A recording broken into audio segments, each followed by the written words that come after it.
All right, Steve, I think everyone that has been in the waiting room has now been admitted, so I think we can get started. All right. Well, there's Jeff. Hi, Jeff. I will call this is a meeting of the Police and Fire Commission as well as the public listening session. So I'll call the meeting to order. All of the commissioners are here. For everyone else attending, I'd like to thank you for your interest and your attendance. The commissioners, who you may not know, are me, Steve Brzezinski, Joe Fontaine, Ann Tiemann, Tom Stolper, and Jeff Simmons. And the Police and Fire Commission is a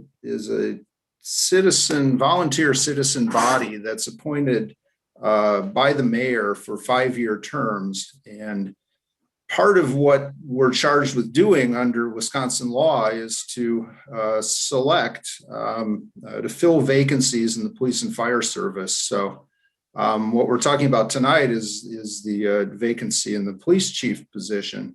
It's been 16 years since we last filled that position.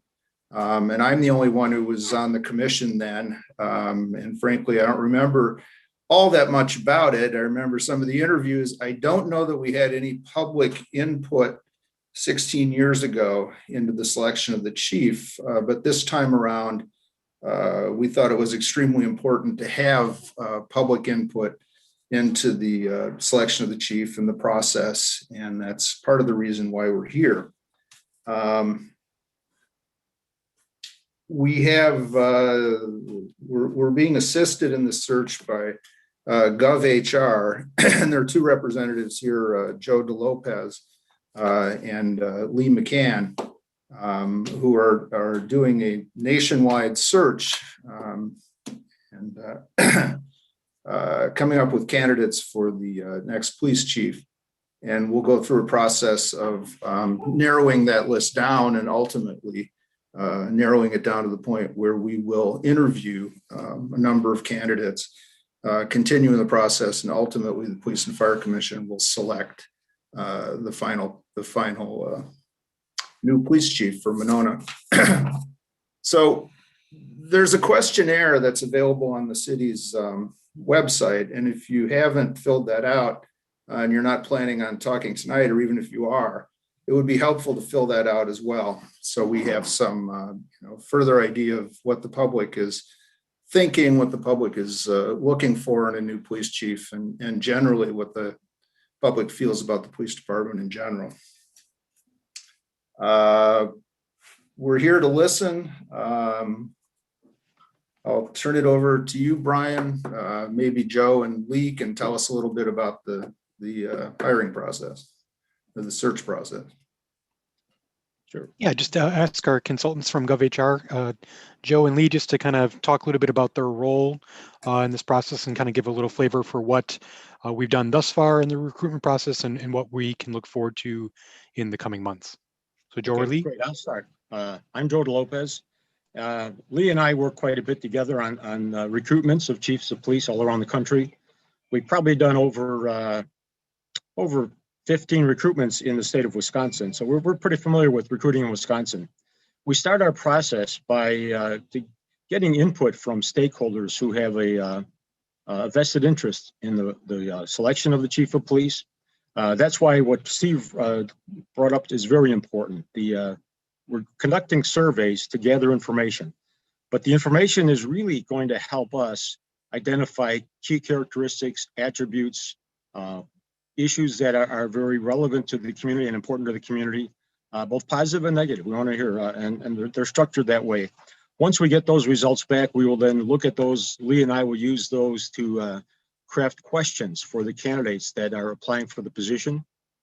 We've had a job announcement out since January 4th. And we anticipate that job announcement staying posted at least through the 22nd of February.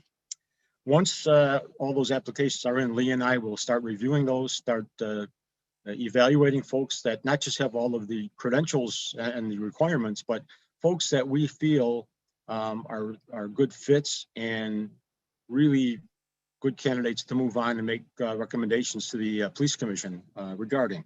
Part of that process, Lee and I will conduct face-to-face interviews via FaceTime or Skype with each of the candidates that are good fits.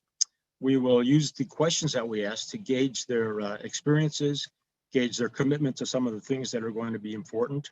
Some of the questions we'll be asking will be based upon results of your surveys.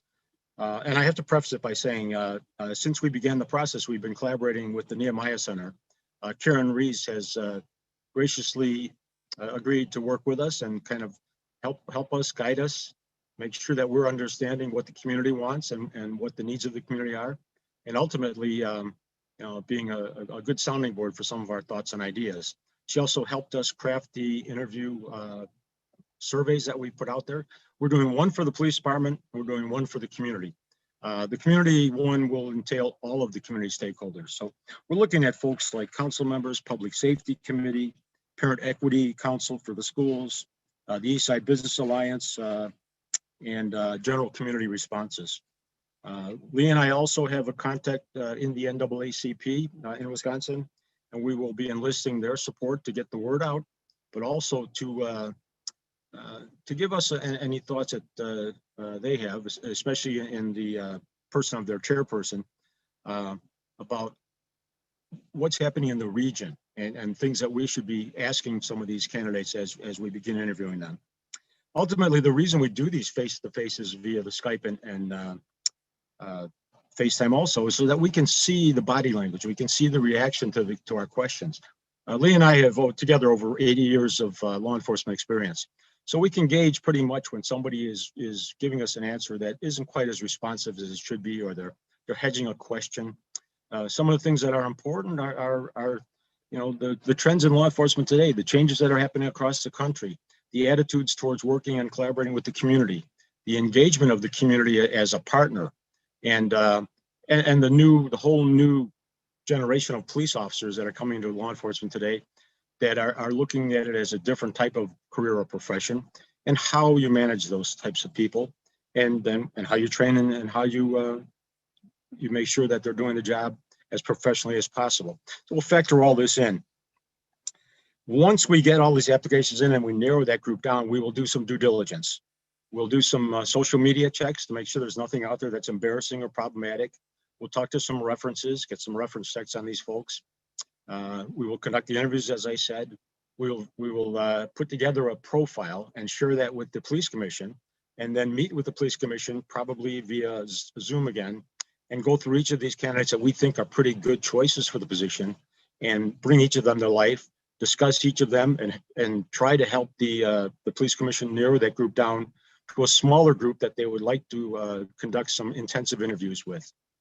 Once we get to that point, we will also work with them to develop some probing questions and a standardized way of evaluating those questions. Whatever form that takes, we're not quite sure yet. We haven't gotten that far yet. A lot of it depends on how many candidates there are, and also what results come out of these surveys that we're conducting too.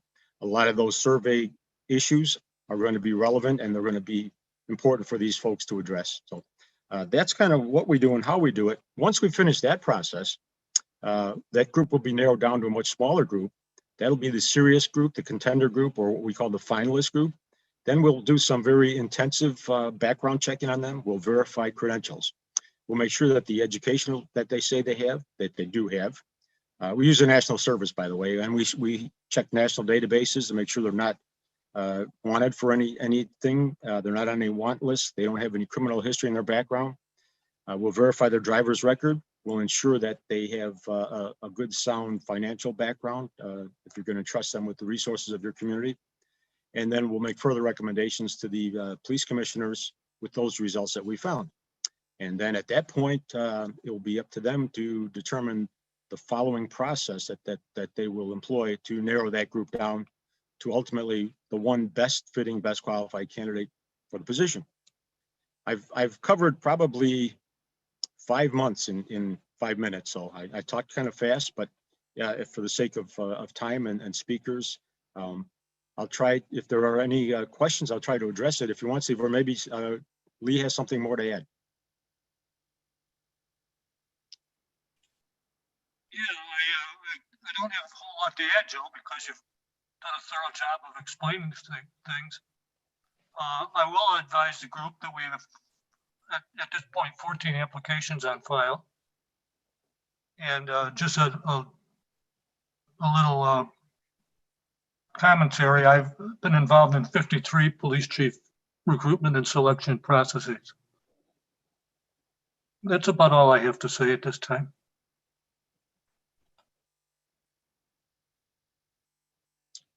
I guess, Steve, turn it back to you.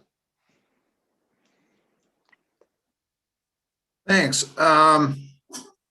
We have, how many registered speakers did we end up with, Brian? 6, 5 We or have 6? 6. Yep, 6. 6. Okay, great.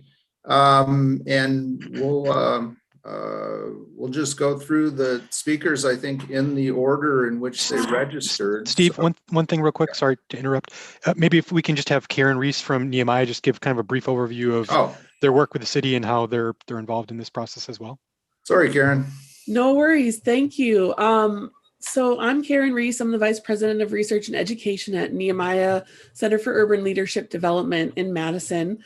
And I'm here with my colleagues, Harry Hawkins, Shamika Harper, and Rebecca Compton Allen. And we were fortunate to develop a relationship with the city of Monona in the fall of last year to do a variety of things. And one of those things is conducting community listening sessions, making some recommendations for the city. We'll also be contributing a plan for training, the recommendations for police, and a variety of other things that you can find in the public record if you're interested.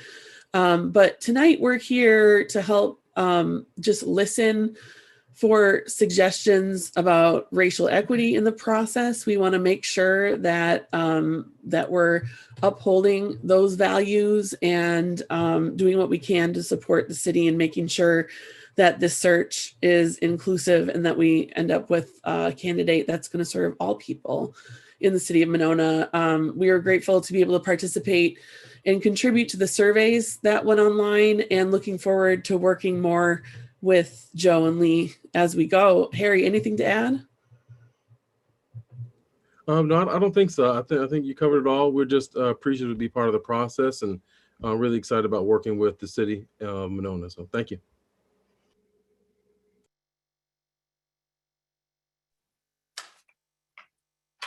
Right. Thank you, Karen. Brian, I think now we can go on to our first registrant. I don't have the list in front of me, but I think it's Mary Delaney, I believe, is the first registrant, and Mary submitted some materials for us as well, which we forwarded on to the commission members. And so we're waiting to hear what you have to say, Mary. Thanks. Thank you. Good evening. My name is Mary Delaney. I have been a resident of Monona for over 20 years and an employee of Legal Action Wisconsin for more than 10. Legal Action offers civil legal aid to improve access to justice for individuals with low income. Our clients, who are disproportionately people of color, are frequently targets of aggressive police tactics. Since June of 2020, at the request of Alder Goforth, I've been providing recommendations on police reform in the city of Monona based on the needs of our client community. Today, I want to say a few words about procedural justice in policing. I have provided a written version of these comments with citations throughout if you want more information about these topics. Procedural justice is based on the belief that the criminal justice system must consistently demonstrate its legitimacy. It is broken down into 4 key components: voice, which is community input, transparency, fairness, and impartiality. These concepts and public demands for increased oversight improve the integrity of police practices. Recent data collected on traffic stops and use of force incidents in Monona show that the police department's aggressive policing tactics appear to be applied in a biased manner. These unfair practices erode legitimacy. A number of recent high-profile incidents involving Monona police officers have further exacerbated Monona Police Department's legitimacy problem.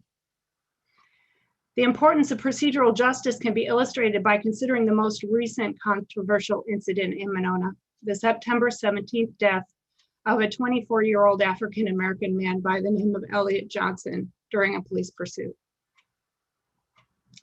In addition to the unreasonable delay in rendering aid to Mr. Johnson, legitimacy is undermined by the following examples of a lack of transparency, fairness, and impartiality pointed out in the Department of Justice investigation. Officers turned off and muted their body cameras at the scene. An officer declined to review his body camera footage with the DOJ investigators. The body camera footage was compiled internally by Monona Police Department before it was turned over to the Department of Justice. 4 officers from the scene were put together in one room to wait for the Department of Justice investigators, and were told by the DOJ that the DOJ investigators would be speaking to each of them separately. And the primary officer involved in the matter was found to have been carrying a personal weapon in his squad car while on duty. Regardless of whether these police behaviors are unlawful, they undermine legitimacy because they appear to be procedurally unjust. The President's Task Force on 20th Century Policing notes accountability is central to a fair, safe, and effective policing. It deters misconduct and heals communities if and when officers violate law or policy. Monona residents would benefit from a police chief who adopts the recommendations of the President's Task Force and incorporates the principles of procedural justice into police practices. These principles include opposing provisions that weaken accountability systems when negotiating collective bargaining agreements, creating a transparent and impartial process to receive and respond to misconduct complaints, develop policies about how and by whom misconduct complaints are investigated so that the credibility of the investigation is not suspect or compromised, ensure discipline for officer misconduct, and use a system of tracking officer behavior and addresses officer needs and deficiencies at the earliest opportunity. Expand the role of community and civilian review boards and independent monitors in discipline, and establish a serious incident review board comprising of sworn staff and community members to review cases of officer-involved shootings and other serious incidents that have the potential to further diminish community trust and public confidence in the Monona Police Department. Shifting resources away from aggressive policing and criminalization would help residents and our clients feel safer in their neighborhoods, less fearful of the police, and reduce the risk of escalation. Thank you very much for allowing community input on this important process.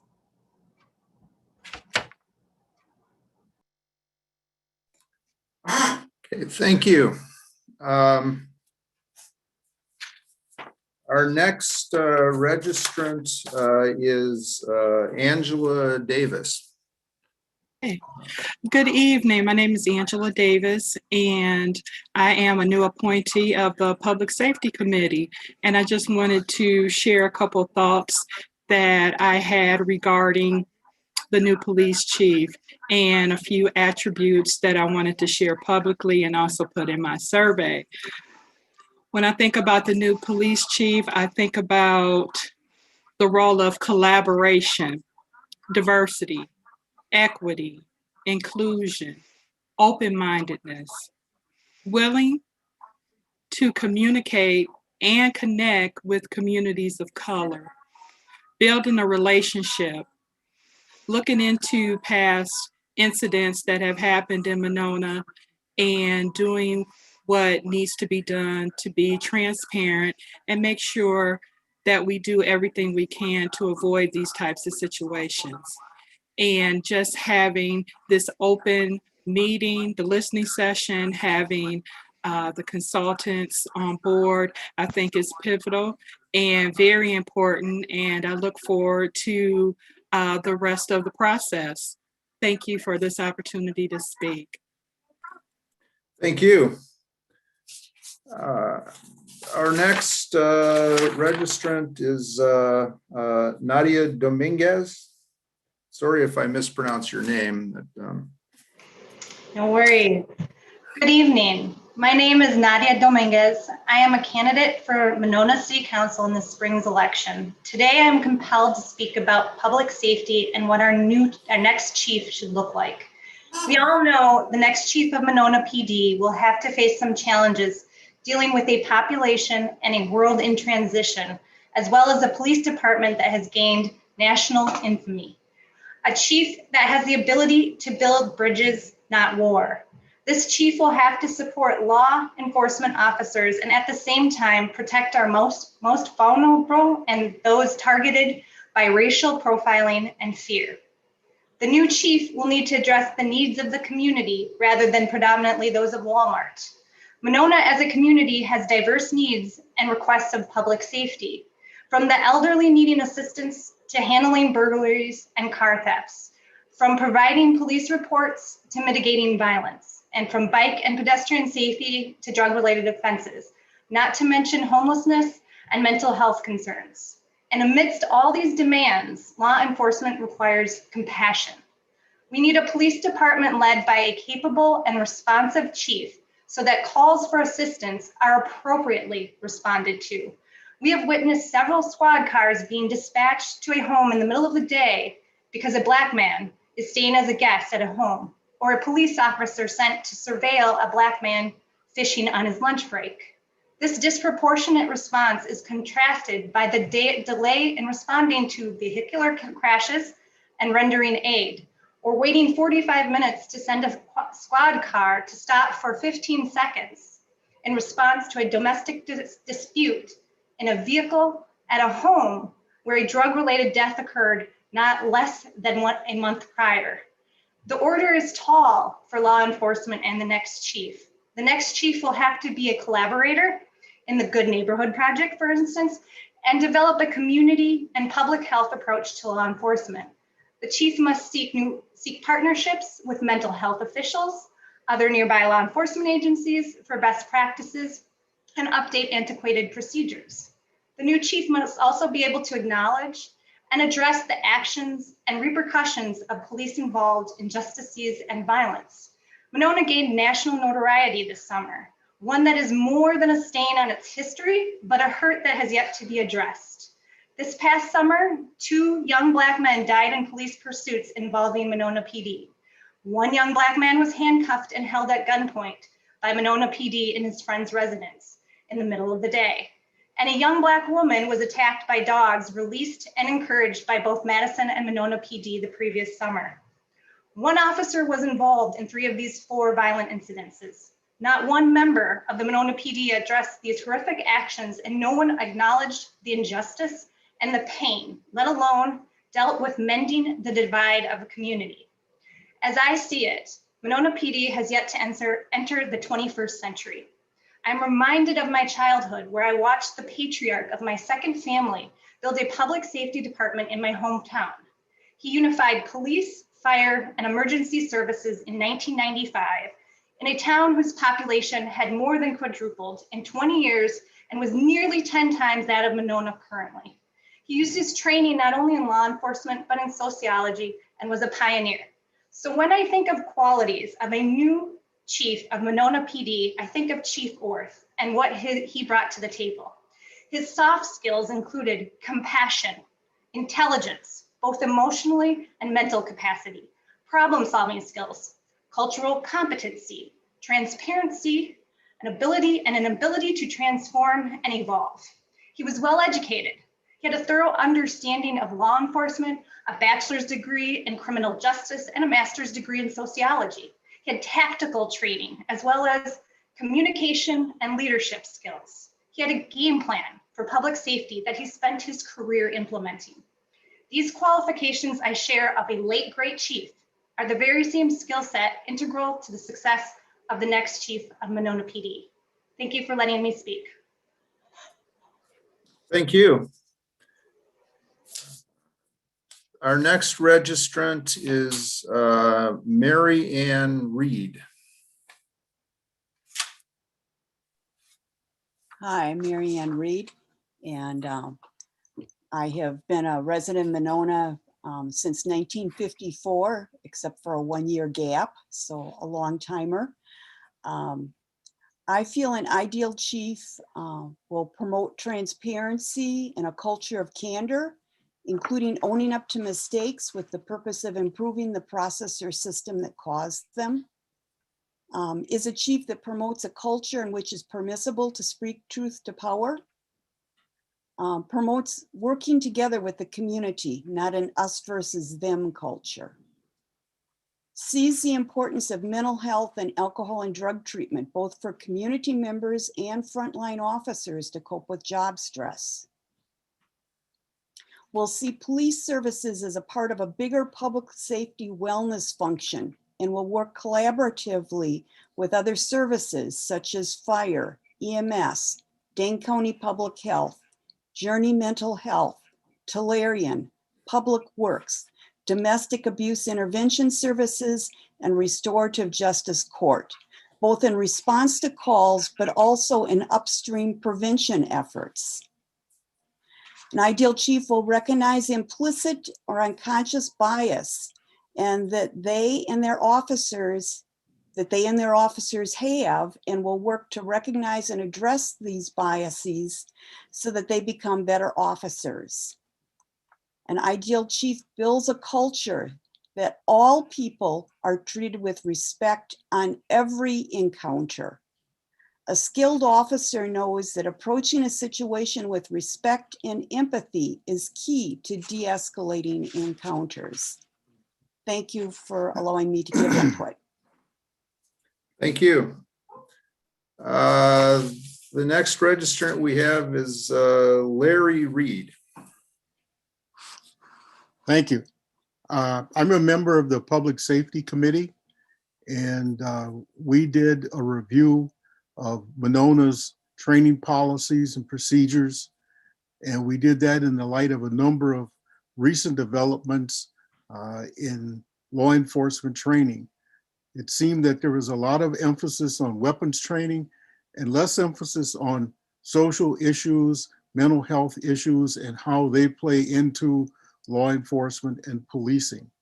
And I would like to see a chief who is sensitive to those issues and who incorporates that and who looks at the stress that police are under, the stress that citizens are under in encounters with police, and lower the temperature that often you see in those encounters.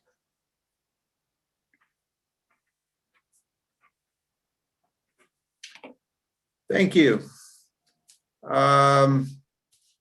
The next registrant we have, is Simone DeVore.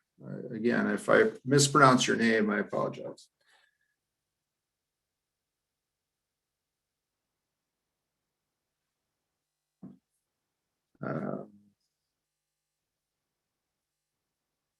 Simone, are you here? Perhaps not. Okay.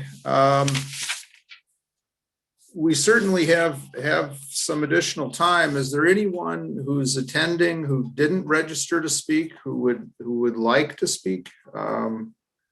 We have time to hear from you if you wish.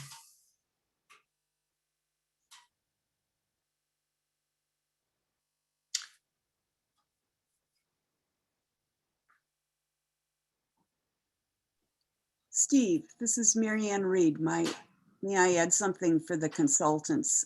Certainly. For the two search committee consultants.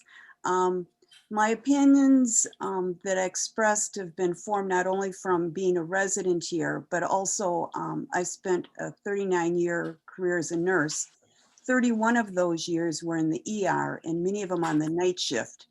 And as you can imagine, I got to observe a lot of police-patient interactions and a lot of police in their unguarded moments interactions, as well as police interactions and attitudes towards mental health, drug and alcohol, and so on.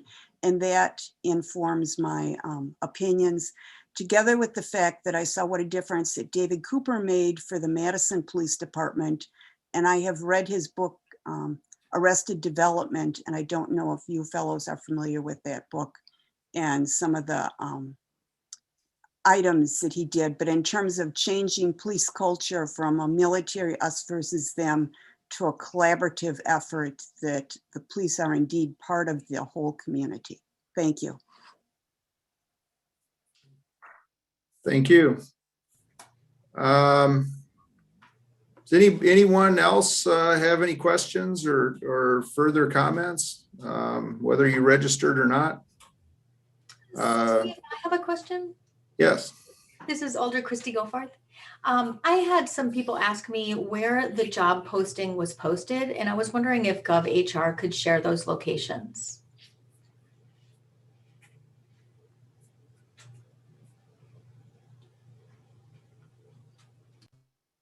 Yes, I can.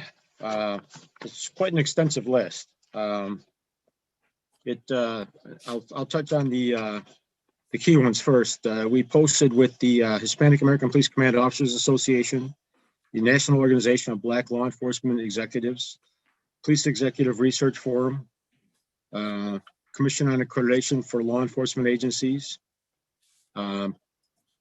Wisconsin Chief of Police Association, National Association of Women Law Enforcement Executives, policeexecutive.com, Michigan Chiefs Association, LinkedIn, International Association Chiefs of Police, Indiana Association Chiefs of Police, Illinois Association of Chiefs of Police, golawenforcement.com, Iowa Chiefs, League of Wisconsin Municipalities, League of Women in Government newsletter, policeone.com and police newsletter, and WillieNet, which is the Wisconsin Law Enforcement Network, the Minnesota Chiefs, and the Dane County Chiefs Association. In addition to that, we conducted a direct mailing. We identified several thousand folks who are in our database who we thought were qualified candidates, and we sent job announcements out to them also to solicit their interest or to share with others that they think might be qualified. And in addition to that, I think I mentioned it, we also will be doing some outreach with the Wisconsin chapter of the NAACP. We've done several recruitments in Wisconsin, especially in the Milwaukee area, or the Madison area. And it's been very helpful to collaborate with the NAACP. It lends legitimacy to our process. It helps us conduct a more extensive outreach for minority applicants for the position. And it certainly it demonstrates the openness and the collaborative spirit that the community is taking, especially the decision-making team here in Monona with regard to the outreach. In addition to that, we're hoping that through these surveys, more and more people will be aware of it, and they'll be speaking of it. And so anybody that we haven't reached or haven't contacted, I have to make one more addition. Also, it's also on the GovHR USA website, and we have thousands of applicants who we've registered, I think, 6,000 contacts per month between our website and folks in the law enforcement field that are interested in at least reviewing the job applications that we put out there. So that's another source that we used. So we try to be as extensive as possible. We set a budget. Most of these sites charge money. We realize that the city has a finite budget, so we try to be as frugal as possible and do as much outreach as we can and stay within that budget. I hope I answered your question. Yes, thank you, sir. And we did stay within the budget, by the way, too. Excellent. That's always good to hear. I was going to mention one potential source for future thought is a publication called Indian Country News, and that reaches Indigenous communities. They're often left out of these kinds of conversations. Just food for thought. Thank you. Steve, I'm wondering if I could make an impromptu comment. Sure. Hi, my name is Mark Buffett. I'm a Monona resident on 4912 Wallace Avenue. As I heard the public comments and concerns and interests and some criteria that we hope for with the new police chief, I was struck by a conversation that I had this past summer. We had some small vandalism happen at the church I'm involved with, Monona United Methodist Church. And a young officer came, very helpful. I enjoyed, I mean, he was very respectful. He did his job, and I had a chance to engage him in conversation. And I asked him about implicit bias training that he's had with the department. And, you know, he stumbled on that a little. Training has been mentioned in the comments, and I think it's really important for the new chief, he or she coming in with an agenda for implicit bias training and anti-racism training for the staff, to set the tone. As I have dived into my own implicit bias and looking at my, you know, am I in assimilation? Am I into like assimilation, or am I really going to be an ally and be an anti-racist? And as I learn more, and as I was doing some of the learning I was doing this summer, I was really taken back by this young officer's comment that it was talked about earlier. There's probably more training involved in handling a weapon, which is important training if you're going to be handling a weapon. I mean, that needs to be constant. But the whole community engagement where it comes to this next level of training. Anyhow, just wanted to throw that out there, and I hope that's an important part of the recruitment process and the next chief's administration. Thank you. Thank you, Mark. Anyone else have comments or questions? If not, Kathy, go ahead. I think you may be muted. We can't hear you. Sorry. That's okay. There we go. Can you hear me now or no? Yes. Okay. Yes. Sorry about that. Just at the beginning of the meeting, there was mention of a questionnaire. And so is that a community questionnaire, and where is that located? It is a community questionnaire. I think there's a link to it on the city's website, probably in other places as well. But I'd start with the city's website, right, Brian? It should be there. It's right on the front homepage under news, kind of on the bottom middle of the website where we have kind of the news stories. Okay. You can find it there, and just you click on the link and gets you right to the survey. And that, just as a reminder for everyone, that survey will remain until February 19th. So still a couple more, little under 2 weeks to fill that out if you haven't already. Okay. Good. Jeff? Yeah, Steve, I don't know if Miss Delaney is still on the line, but in the beginning of her comments, she mentioned, I'm paraphrasing, but it sounded like some sort of study of the enforcement patterns on the Monona police and the appearance that there's bias in the enforcement patterns. And I'm just wondering if we know what that study is and if we have a copy of it. Yes, that's from primarily the Reisling report. Okay. Okay. Right, thank you. Okay. The Reisling report was on the city's website. I haven't looked to see if it still is. I'm sure it still is. It still is, yes. Yeah, so anybody who wants to read the report, I think it's well worth spending some time reading it. It's available on the city's website.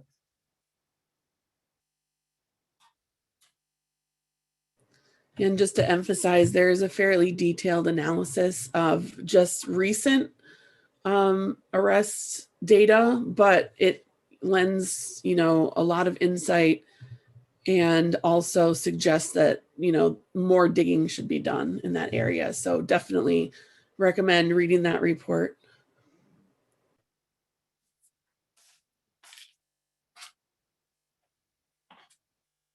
Right. Anybody else have anything further? If not, I really appreciate Steve, hold on one second. Steve, yeah. I've got two other people that are joining okay, the meeting great. as we speak, so just give them a second here.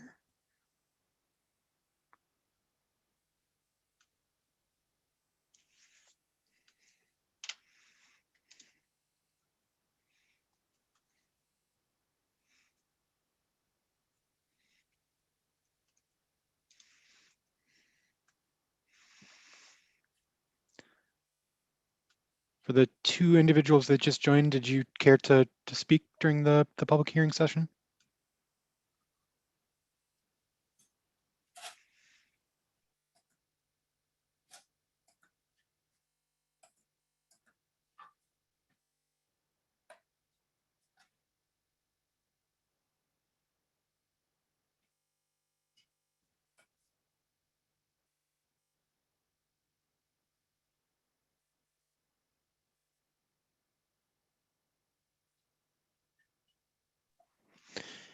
And for those who joined the meeting, late, this meeting is being recorded and is streamed on YouTube. So if you missed some of the meeting and you wanted to watch the beginning part, it'll be available to stream on the city's YouTube channel. Okay.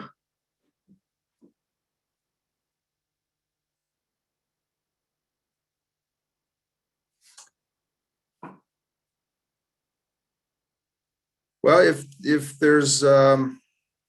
there's nothing further, I really appreciate everybody's time and attention to this and everyone's comments, which were very helpful. And I would ask that if you can complete the questionnaire, it's well worth it. It's very helpful to us to know, to have as many responses to the questionnaire as we can get. Appreciate everybody's efforts. Thank you. And with that, I think we can adjourn the Police and Fire Commission meeting. All right, thanks. Thank you. Thank you very much.